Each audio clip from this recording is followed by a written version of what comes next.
Super star Rajinikanth நடிப்பில் போன வருடம் ஜூலை 22ஆம் தேதி வெளியான படம் கபாலி. இந்த படத்தை ரஞ்சித் அவர்கள் இயக்கியிருந்தார். தானுவோட வி கிரியேஷன் பேனரில் மிகப்பெரிய பொருட்செலவில் இந்த படத்தை தயாரிச்சிருந்தாங்க. வசூல் ரீதியாகவும் இந்த படம் மிகப்பெரிய வெற்றி படமாக அமைஞ்சது. ரொம்ப நாள் கழித்து சூப்பர் ஸ்டாரோட நடிப்பை இந்த படத்தில் பார்க்க முடிந்தது. அதனால தான் ரசிகர்களிடையே இந்த படத்துக்கு மிகப்பெரிய வரவேற்பு கிடைச்சது. இந்த படம் வெளிவந்து இன்றோடு 275 நாட்கள் ஆகிறது.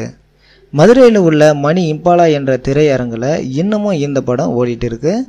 கபாலி வெளிவந்து 275 நாட்களாக திரையரங்கில் ஓடிட்டு இருப்பதை சூப்பர் ஸ்டாரோட ரசிகர்கள் கபாலி 275 அப்படின்ற ஒரு டேக்கை உருவாக்கி தற்பொழுது சமூக வலைத்தளங்களில் ட்ரெண்ட் ஆக்கிட்டு வராங்க. இந்த வீடியோ உங்களுக்கு பிடிச்சிருந்தா இந்த சேனலை சப்ஸ்கிரைப் பண்ணுங்க. நன்றி.